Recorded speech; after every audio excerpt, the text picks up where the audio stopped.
You? Hope everybody's doing good. We're going to continue solving questions regarding Unit 4. Inshallah, after this video, you're going to have all you need, basically, to do with questions about this unit. Because once you understand all of these, there isn't much else that you need to worry about, basically. Okay. Let's... what did I do? All right. Let's start with this question. It says the photograph shows a vertical drop ride at an amusement park. It's one of those things, that the ones that go up and down at amusement park. The car is pulled to the top of a vertical shaft and then released from rest. Okay, first piece of information that's important to us. The car then falls freely because of the force of gravity. Very nice. Calculate the speed of the car when the distance fallen is 18 meters. This is a throwback to Unit 1. It's good. We can revise it. Remember with me, whenever there is a question about calculating speeds and it gives you a distance instead, we're going to use the formula that we know. The other one, not the normal ones that we use. We're going to use v squared equals u squared plus 2 multiplied by acceleration multiplied by distance. And pretty much we can have all of them except for the final speed, which is going to be the thing we're going to calculate. Because v squared, he wants you to calculate the speed of the car, which is the final speed. It starts at the beginning from rest. So the initial speed u is going to be 0 plus 2. Multiplied by, he says it falls due to the force of gravity, so the acceleration is 10 because gravity is always 10. It's a good question to revise what we took in the first unit. And the distance is given to us as 18. All right, so if you grab your calculator, all right, and you do 2 multiplied by 10 multiplied by 18 altogether, it's gonna give you, v squared is still on the other side, 0 plus those 3 multiplied together are going to give you 360. 0 plus 360, it's still going to be 360. And on the other side, you have v squared. The problem is I'm trying to find out v, not v squared, so I need to take the square root to both sides.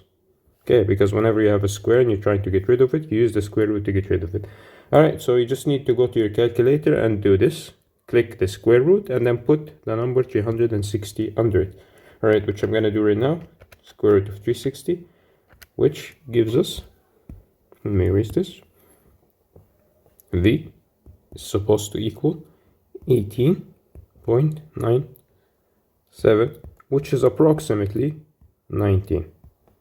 And the unit for it is meters per second, which I'm going to write right here. And you already wrote it as meters per second. The reason I included this question is not because of this. This is just a revision to Unit 1. Oh, sorry, yeah, in Unit 1, Chapter 1. The reason I included in the question is this one. It says state the formula linking kinetic energy, mass, and speed. The formula is kinetic energy equals half multiplied by mass multiplied by, we usually say speed, but velocity, sorry, but in this case it says speed, so go ahead.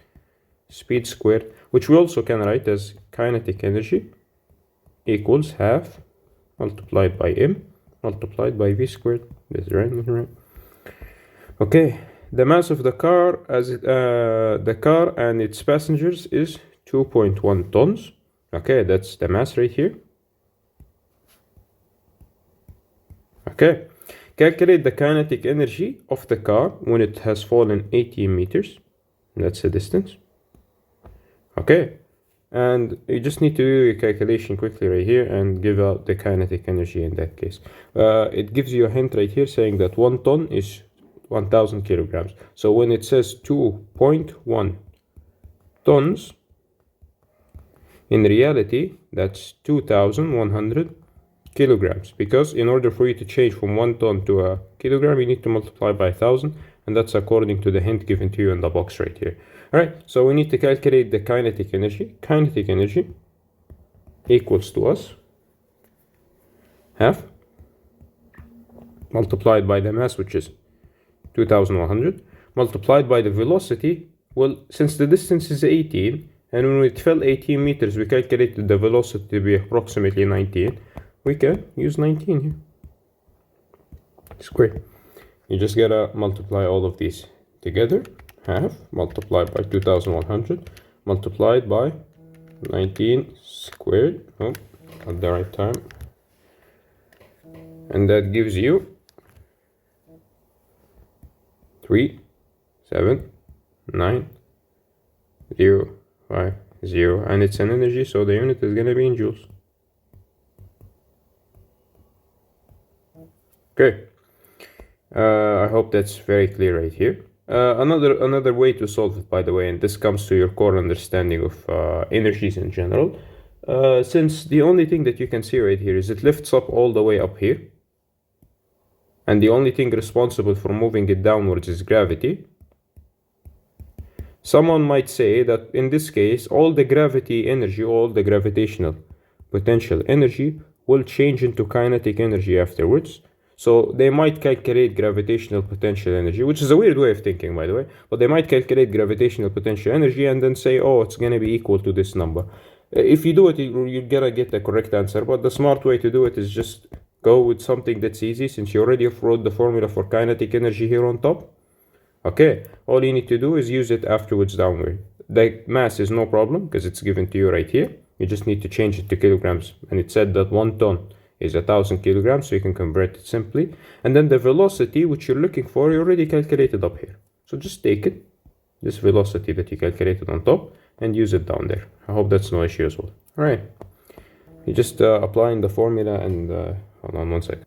All right, I'm back. Sorry about that. Okay, it says the actual speed of the car when it has fallen 18 meters is lower than the value calculated in A, which is here. Okay, let's see where it's going with this question. Describe the energy transfer occurring from immediately before the car was released to when the car has fallen 18 meters. Refer to stores and transfers in your answer.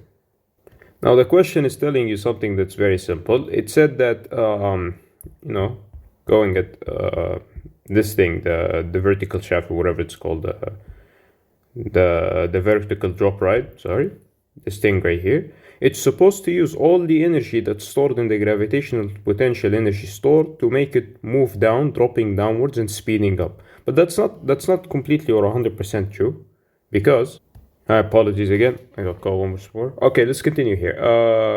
Basically, what's supposed to happen is all the energy is supposed to transfer into kinetic energy, which is energy of movement. But that doesn't happen.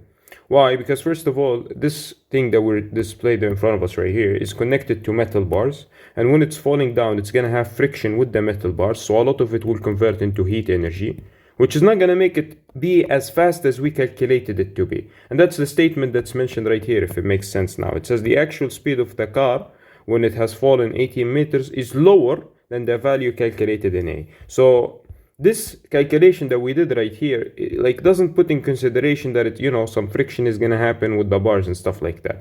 But the entire point of the question right here is for you to tell a story about how energy transfers, okay, from immediately before the car was released to when the car has fallen 18 meters. So basically all the way from the beginning all the way to the end. I like this type of question, even though it seems confusing, but it's very easy. At first, immediately before the car was released, it wasn't moving. So the kinetic energy, I'm just going to put an analogy here before writing the answer. The kinetic energy was 0 because it hasn't started moving yet, but it was at a high place. So the gravitational potential energy was all the energy that we had.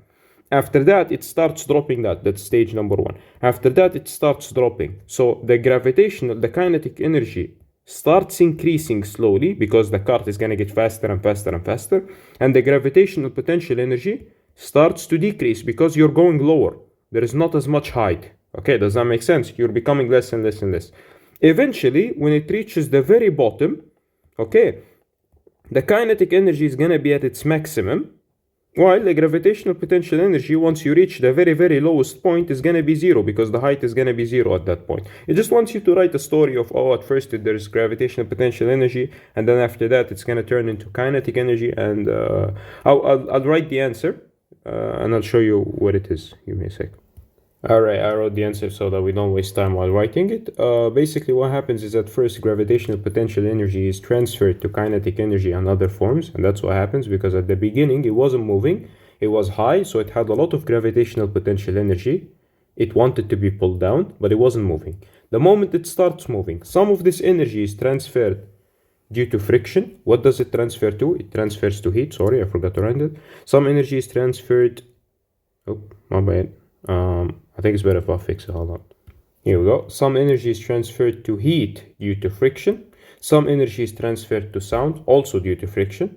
Okay, and then lastly, I just wanted to highlight that not all energy gets converted into kinetic energy. So the reality of the situation here, even though you put the car at a high place and then you dropped it expecting it to go super fast, like we calculated right here, we expected it to go at 90 meters per second. It's not gonna go at 90 meters per second. Why? It's gonna be a little bit less for that. Than that, sorry. The reason is not all energy is gonna turn into kinetic energy and make it move fast. No, some of it will turn into heat, some of it will turn into sound, and that's wasted energy that makes it not reach 19 meters per second. No, it might be 17, it might be 16 point something. But yeah, that's something that you need to keep an eye on, because that's why energy loss can be annoying. You know, if you actually want it to reach 19, you need to put it at an even higher place, because you need to put in consideration all the energy losses that might happen. Okay, now the rest of the questions that I attached are stuff that you can solve very, very, very quickly. There, in case you forget something, and honestly, if you can solve these, the ones that are on top, you can even skip those. Like for here, it says calculate the gravitational potential energy. It gives you the mass and the height, and you already know that the gravity is 10. So all you need to do is do the formula, which says gravitational potential energy equals mass times gravity times height, multiply 3 and 0.5 and 10, easy. Again here, no problem. Here again, it's very easy, except for the gravity, change it to 4, so keep that in mind. Again, all of those are easy, same idea. So yeah, there isn't, you don't need to worry about this, because once you finish them, the ones that are on top, you don't need to worry about them. Here are very nice ideas that are here. It says give 2 examples of the following non-renewable energy resources. Think about 2 that are not renewable. The first 2 that come to mind are fossil fuels, okay, and nuclear fuels. Those are not renewable. Renewable, think about any 2. The first 2 that came to my mind are a tidal energy resource and solar. Okay. Any other 2 that you think about could work. Fossil fuels are burned to release energy. One of the harmful waste products of the process is sulfur dioxide. Explain why sulfur dioxide is harmful. I doubt you'll see such question in IGC. I've seen this in a revision, because this is more chemistry than in physics. I've seen this in a revision sheet once. I added it, but now that I'm looking at it, it's not that important. You don't need to worry about such thing. Name the other waste product that's released through the burning fossils. It's carbon dioxide, but it would never ask you such thing again. Describe what's meant by the term greenhouse gases. Again, nothing that you need to be concerned about or anything. Like, don't worry about that. This one, yes. This one you need to worry about it. It says nuclear energy is being promoted as a better option than burning fossil fuels. Though some campaigners disagree, state 2 advantages and disadvantages when it comes to nuclear fuel compared to fossil fuels. All right, so you need to say 2 things that nuclear fuel does better than fossil fuels, and then 2 things that fossil fuels does better than nuclear fuels. If you remember in the table that we studied back in the day, in like 2-3 videos ago, there is a big table. It tells you the advantages and disadvantages of each one of them. You may take a look at that and you'll be able to answer this question, okay? Solar power can be used to heat water and produce electricity. Explain with the aid of a diagram how solar heating panels work. Not that important of a question either. Okay, why am I highlighting it if it's not that important? My bad. And as are the rest of them here, again, another one that you might face, which is the advantages and disadvantages regarding of whatever it's saying. Okay, name 2 ways that we can use to generate electricity using renewable resources. Stuff that you should know. Now, from now on, I'm gonna enter the phase where I'm gonna solve a new set of questions. Okay, those set of questions include the ones that you've been receiving in class in the form of worksheets, and you had to solve them in class alone. So I'm gonna start with those that you've already received as worksheets, and then I'm gonna move on to the other ones. All right, let's go, and this should be quick fire. Like, we shouldn't struggle with these at all. Which unit is the same as 1 watt of power? Okay, we already agreed last time that we said 1 watt is the same as saying 1 joule per second. Okay, so we just need to find that. So 1 watt is the same as 1 joule per second. All right, now moving on to the next one. A person has a suitcase with wheels, as you can see right here. The person pulls the suitcase with a horizontal force of 13 newtons for 110 meters. Also state the equation linking work, force, distance moved. Work equals force multiplied by distance. Calculate the work done on the suitcase by the person. It's easy. The distance is 110. The work is 13. All you need to do is do 13 multiplied by 100. 13 multiplied by 110. Put them in the calculator. I'm gonna try to be fast with these as they're not as complicated. And the right answer is 1430. And work has the unit of joules, even if it didn't mention it right here. Move on. How much energy is transferred to the suitcase? We always agreed that the work done is equal to the energy transferred. Remember, please always remember, work done equals how much energy is transferred. Okay, so in this case, we calculated the work done to be 1430. خلاص حتى energy transferred 1430. تمام. The suitcase falls over. Explain why it loses the gravitational potential energy when it falls. Okay, because the height is 0 after it falls. You can even write the formula to make sure that the examiner understands what you're saying here. The gravitational potential energy equals mass multiplied by gravity multiplied by height. If the height is 0, then 0 multiplied by anything would give you 0. I hope that makes it clear. Okay, so the only reason that it doesn't have gravitational potential energy anymore is because when it falls, like at first it has some height. Okay, once it falls down, the height is 0, it's stuck to the ground. And if there is no height, there is no gravitational potential energy. And we agreed on those things before. Okay, good question. Next one. A resistance band is a stretchy plastic band that is used when doing exercises. Look at the diagram, you'll see what he's talking about. A student is exercising his leg by stretching a resistance band fixed to a wall. The student moves his leg 34 centimeters. Please switch that to meters instantly. It becomes 0.34 meters. You divide it by 100. The average resistance force is 23 newtons. That's the force right here. State the relationship between work done, force, and distance moved. Again, same formula. Work equals force multiplied by distance. No problem. Calculate the work done when the student moves his leg sideways once. Okay, so he uses the force of 23 newtons multiplied by the distance moved, which is 0.34. Put that in the calculator. I might be going at a fast pace, guys, because I'm trying to solve as many questions, but pause. If you feel confused, just pause. See what I did. Follow up with your eyes. You'll probably figure out what we're doing. Like in such question, it just asks you to calculate the work. Work is force times distance. The force is given to me as 23. The distance, I change it to meters, 0.34. Multiplied both of them right here. So if you feel a bit confused, pause and recheck. This is joules. I think it's just a bad printing thing. The student repeats this movement 15 times in 1 minute. Calculate the average power of the student during the exercise. خلاص. First of all, we need to figure out his energy, the total energy, and then divide it by time. If you remember with me, power equals energy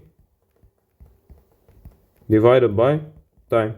Okay, when he does it one time, what's the amount of energy or work that he does? 7.82 joules. Okay, how many times did he do it? 15 times. So first of all, we need to do 7.82 multiplied by 15, because he's done the movement 15 times, if that makes sense. Okay, multiply them together. What do you get? You get 117.3 joules. That's the amount of kinetic energy that he's doing. All right, very nice. How much time does he take in doing this movement? 1 minute. Okay, convert this into seconds, multiplied by 60. What does it give you? It gives you 60 seconds. We know that 1 minute is 60 seconds. All right, now move on to the second point. Apply the formula. Power equals energy, which is how much work he's done, 117 joules, 0.3, divided by time, 60. Divide those two. And the answer that you're gonna get is 1.955 watts. which is almost 2 watts. That's how much energy he spends every second. So every second he spends 2 joules, 2 joules, 2 joules, 2 joules. All right. I hope it's clear here. Next one. A shopping center has an escalator. Has escalators to move people between floors. A man of mass of 78 kilograms steps on the escalator. The escalator lifts him the height of 5 meters. State the equation linking gravitational potential energy, mass, gravity, and height. Gravitational potential energy equals mass times gravity times height. Show that the gravitational potential energy gained by the man is about 4,000. Okay, no problem. Gravity is always 10 Newton per kilogram. Okay, the mass of the man is 78. Multiplied by the gravity, which is 10. Multiplied by the height, which is 5. Multiply all of them, please. 78 times 10 times 5. It's gonna give you 3,900 joules. He said about 4,000, which is correct. Very close to 4,000. State the work done by the man and give a unit. Okay, what's the work done by a man? 3,900 joules. Why? Because again, I told you, work done equals energy transfer. Okay, what's the unit for work? Joules. I wrote it next to it by accident. All right. Notice, by the way, it says state the work done on the man. Okay, because the man is standing still. He's not the one doing work. The escalator is doing work on the man. The escalator is moving the man. All right, though I don't think they would do that. That would be a very, very sneaky question. But if they say state the work done by the man is not moving. His work is 0. Because the machine, the escalator, is the one that's moving. Though it's impossible for them to ask like that because it's very tricky. Halas. Next question. A car pulls a caravan along a horizontal road, as you can see right here. The car pulls the caravan with a resultant force of 170 newtons for the distance of 110 meters. State the equation linking work work equals force times distance. Calculate the work done by the car on the caravan. Okay, we have the mass, we have the force, and we have the distance. So if we're calculating the work, it would be force multiplied by distance. 170 multiplied by 110.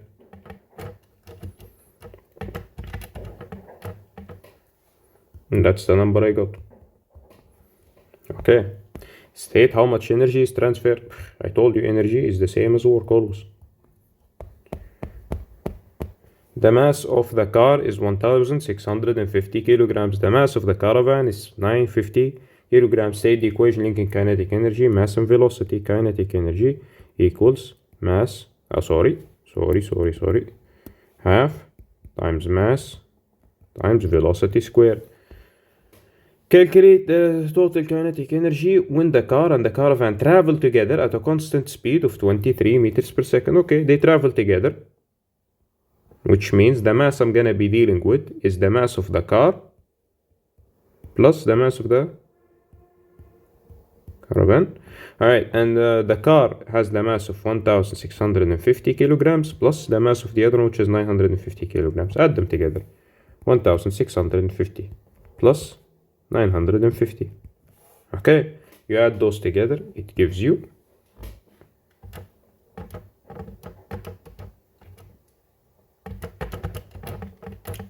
2,600 kilograms.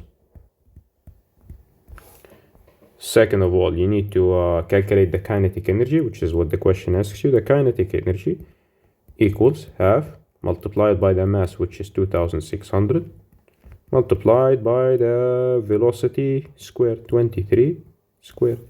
All right, go to your calculator.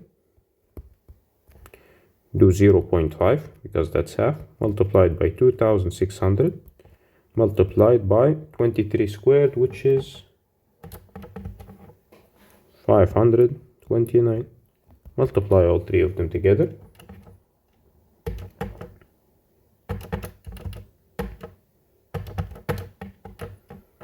The answer you're gonna get 687,700 joules. خلاص. The photographer shows a small airplane of the mass of 600 kilograms. The airplane has an electric motor powered by fuel cells. The fuel cells use hydrogen gas, whatever. The velocity of the airplane is 28 meters per second. State the equation linking kinetic energy and all of that. Kinetic energy equals half times mass times velocity squared. Calculate the kinetic energy of the airplane. Alright, we have the speed of it right here. Do we have the mass of it? We do, 600. Alright, all we need to do is go down here. Kinetic energy equals half multiplied by mass multiplied by velocity squared. Kinetic energy in this case is gonna be half multiplied by 600 multiplied by 28 squared. If you do that in the calculator real quick,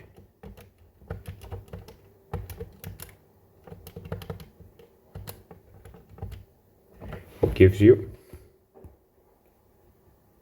235,200 joules. I wrote them in already, but joules. Okay. The airplane takes off and climbs the height of 1,000 meters. State the equation linking gravitational potential energy, mass, gravity, height. Okay. Calculate the gravitational potential energy gained by the airplane. You have the height right there. You know the mass. You just need to calculate it. The gravitational potential energy equals the mass, which is the mass is 600. Multiplied by gravity, which is 10, multiplied by the height, which is 1,000 meters. Okay. Which is 600. And then we have 10, 20, 30, 40. 1, 2, 3, 4 joules. Okay. The fuel cells provide a maximum total power of 24 kilowatts. The airplane also carries a large rechargeable battery. Show by calculation that the airplane needs this extra source of power to climb 1,000 meters in 3 minutes. Okay, so we need to figure out how much energy it needs to climb in 3 minutes, and then we'll figure it out. All right. Okay, good enough. First of all, we're gonna basically calculate the power of climbing 1,000 meters. Okay, and since that's all it wants, and that's it, we just need to calculate the power it needs to climb 1,000 meters. Okay, the energy it needs to climb 1,000 meters, we already agreed on it to be this number right here. So in order for us to calculate power is energy divided by time. The energy is, okay, 6 million. Divided by the time, which is 3 meters, we need to switch it up to seconds by multiplying it by 60. 3 times 60 is 180 seconds. So we just divide it by 180. Okay, this should prove the point that we're trying to make here. Because look at the answer that we're going to receive right here. We got 33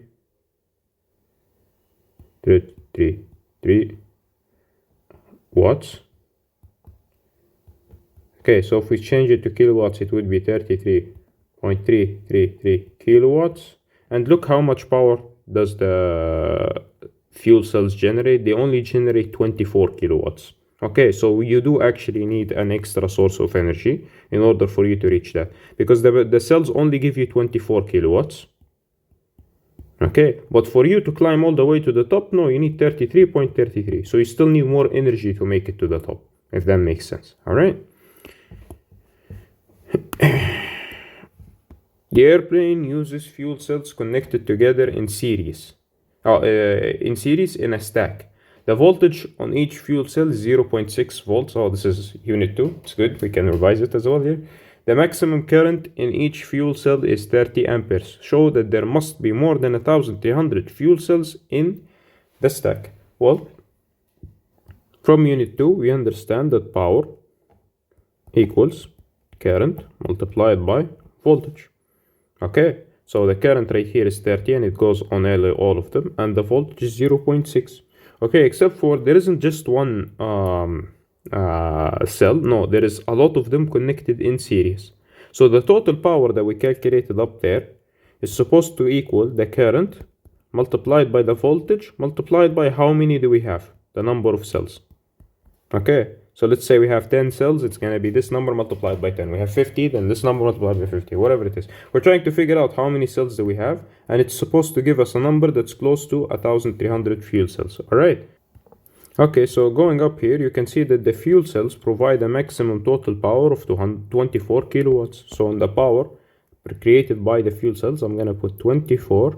Since it's kilo, I'm gonna make it 24,000 because remember with me, 24 kilo watts, 24,000 watts equals the current that goes through them, which is given to me in the question as 30, multiplied by the voltage, which is 0.6, and I'm trying to figure out how many cells do I have.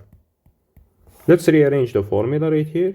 Those two, okay, are multiplies. I'm gonna take them to the other side as division, so it becomes 24,000 divided by 30 multiplied by 0.6, and that's gonna give me how many cells I actually need in order to make this airplane fly.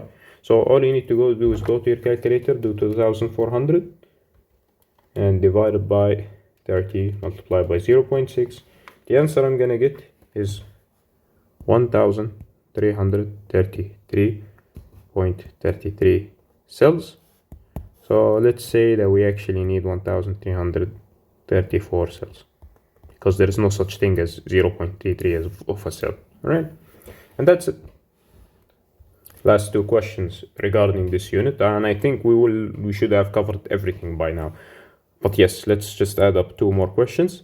A student has a bicycle with a dynamo. Remember with me, the dynamo is the device that when it moves, it generates electricity that supplies electricity for its lights. Okay, the friction wheel W presses against the bicycle tire when the student pedals. The friction wheel turns because of it's just telling you the function of the dynamo right here in the diagram. Okay, nothing you need to worry about because I don't think it would concern you in answering the question. The student cycles for 290 seconds. Her dynamo produces a constant power output of 3.1 watts, which means every second it's producing 3.1 joules, and is 72% efficient, which is very nice. Calculate the total useful. Okay, so you need the total useful energy output. All right, so in order for you to calculate this, you simply have to write down the formula, which says power equals energy divided by time. Okay, but in this case, we're trying to calculate the energy, useful energy, as you can see. Rearrange the formula, say that energy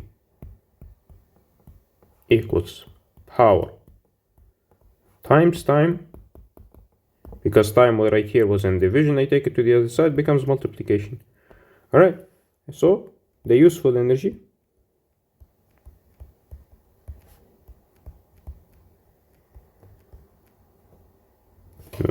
spelling mistake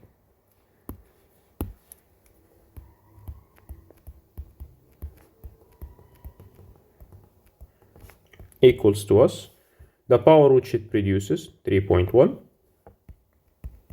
multiplied, because remember the power right here is useful power. I don't need to worry about the efficiency percentage right here, because they already gave me the useful power as a number, and I have the time is 290. So I need to do this 3.1 multiplied by 290,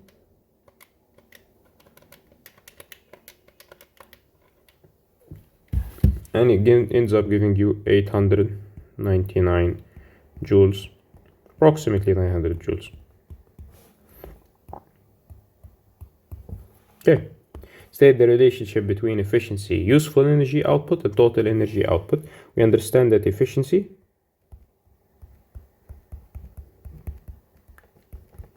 equals useful energy output divided by total energy output multiplied by 100%. Nice. Calculate the total energy output. Okay, we go to the formula. I'm trying to calculate this part of the formula, the total energy output. We just have to rearrange it. Okay, in order, this is one thing that you need to learn right here. When you're trying to calculate something in a formula and the thing that you're trying to calculate is in the denominator of the formula, as you can see right here, all you need to do is replace it with whatever is the denominator of the other side. So you just need to swap these two together. All right, so the total energy output, it's just a metric that makes everything easier for you, equals useful divided by efficiency multiplied by 100%. Okay, and we will get the total energy, or just 100 in this case. We'll get the total energy right here. All right, let's do the calculation. The useful energy we've calculated to be 900 joules divided by the efficiency given to me up here to be 72 multiplied by 100. Okay, so all you need to do is 900 divided by 72 multiplied by 100, and it's gonna give you a number that makes sense, which is 1250 joules, if I'm not mistaken. Yes, 1250 joules. And looking at the numbers now, everything makes sense. My total energy is 1250. 900 of them were useful. Okay, and that's the 72% it's talking about right here. All right, I hope it's clear. I will repeat it one more time in case you guys don't understand it because of the switch up of formula that I've done right here. The formula when it comes to, let me erase those highlighters. Okay. The formula when it comes to calculating something in the denominator, such as this one, because the question tells you to calculate the total energy output. And the total energy output is in the denominator of the formula. All you need to do is basically swap it with whatever is on the other side. That's in any formula, by the way. You're trying to calculate something that's put in the denominator, always swap it with whatever is on the other side. And that's exactly what we've done here. We swapped both of them together. The total energy output is the one that came right here on this side. Useful stayed in its place. Efficiency, that was right here. I swapped it so it went down here. Like it went to the bottom right here. All right. And then after highlighting these points, all you need to do afterwards, the 100% that stays like right here. The 100, I didn't touch it. It stayed here because it had nothing to do with the swapping. All you need to do is put the useful value which we calculated earlier as 900. Okay. Over the efficiency, because that's what the formula says, the new one, 72, which was given to me right here. The efficiency of 72. Multiplied by 100, which I have right here. I just multiplied it right here, the 100, and it gave me this value. All right, that I think, oh yeah, one more question, just one more question, and it's very, very important. Not hard, just another important question that we're gonna go over. A winch is used to pull a truck along a horizontal road. The winch is connected to the truck by a thick rope. Okay, the winch does 41 joules of useful work on the truck when the truck is pulled the horizontal distance of 15 meters. All right, nothing complicated about it, just information. Say the formula linking work done, force, distance, work done equals force times distance. Okay, sorry for my handwriting. Calculate the force that the rope exerts on the truck. Okay, what's the work? The work is 41 kilo joules. Switch that to joules, it becomes 41,000 joules. All right, what's the distance? The distance is 15 meters. Okay, what is it wanting me to calculate? The force. خلاص, no problem. 41,000 equals force multiplied by distance, which is 15, and then calculate the force. Leave it on a side on its own. Take this to the other side as a division. It becomes force equals 41,000 divided by 15. Hopefully it's no issue at all. Okay. Okay, it gives us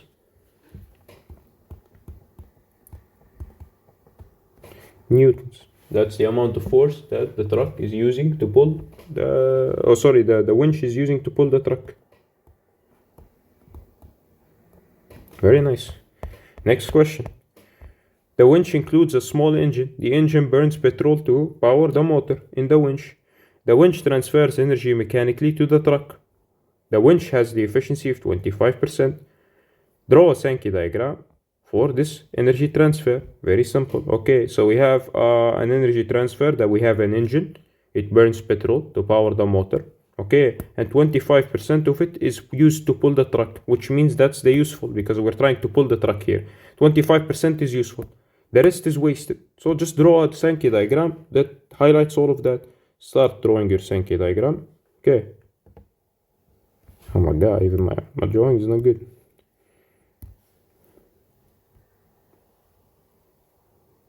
Okay. 25% is useful, so we give it the small arrow. Okay. And the rest of it is all wasted.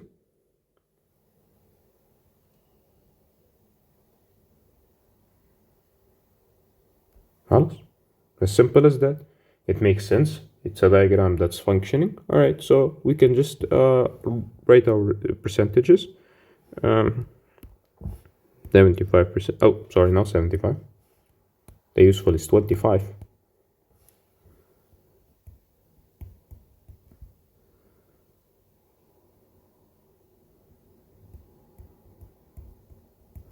Which is pull.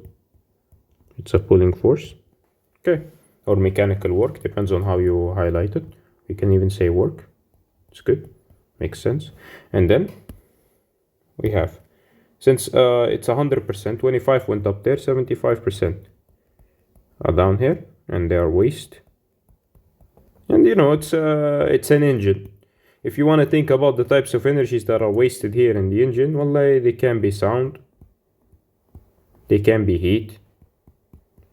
Now those are the main two that, you know, reduce waste when it comes to all of that. And then you have right here the 100%, which is the total. And it's, you can see right here, it says petrol. So it's chemical energy, you know.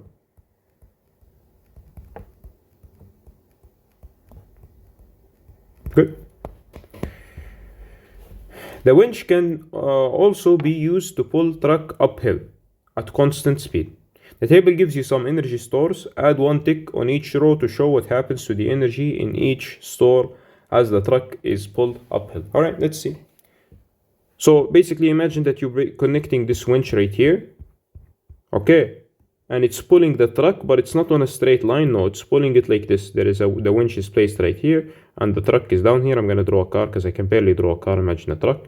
Okay, and it's pulling it, but it's going uphill. All right, so we need to basically see what happens to the energy transfers.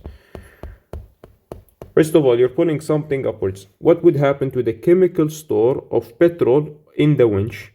Will it increase? Will it decrease? Will it stay the same? In order for you to pull something, you need to spend the energy, and the energy the winch spends is the chemical store in the petrol. Sorry, it spends from the chemical store, which is the petrol. So the more you pull, the more energy you spend. So it decreases. Does that make sense? So imagine, just think about it simply. Imagine if you have a car, and inside your car you had a full tank of fuel. Like your fuel is literally filled to the maximum. If you actually use the car and start driving it, it will decrease the amount of fuel that you have inside the car. And that's exactly what's happening here. The winch itself, it uses petrol to get powered by it. The more it pulls or the more it gets used, the more the petrol will become less inside the winch. Okay, so it decreases. All right. My bad. Next one. Gravitational store of the truck. Okay, remember with me, the truck is being pulled uphill. So the more it gets pulled, the more it goes up, the more the gravitation store is going to increase because the height is also going to increase. Are you with me? So it increases. Please, if you guys don't understand this question, send me a message on the application because it's important to understand what happens here. All right? The kinetic store of the truck. And it's the tricky one. I'll leave it for last. The thermal store of the surrounding. Thermal store always increases. That's something that you need to understand. As long as there is energy usage, thermal store increases. Because the winch is going to work. The winch, what does it use to work? It uses a petrol engine. Petrol engines, when they operate, don't they release smoke and heat energy? Then yes, it always increases. The question is, what happens to the kinetic store of the truck?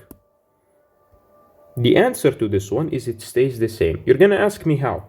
Because we just said that the truck is moving upwards. This is the hill. Okay, this is the winch. And okay, I was gonna try to draw the truck, but I'm not gonna lie, it would turn out terribly.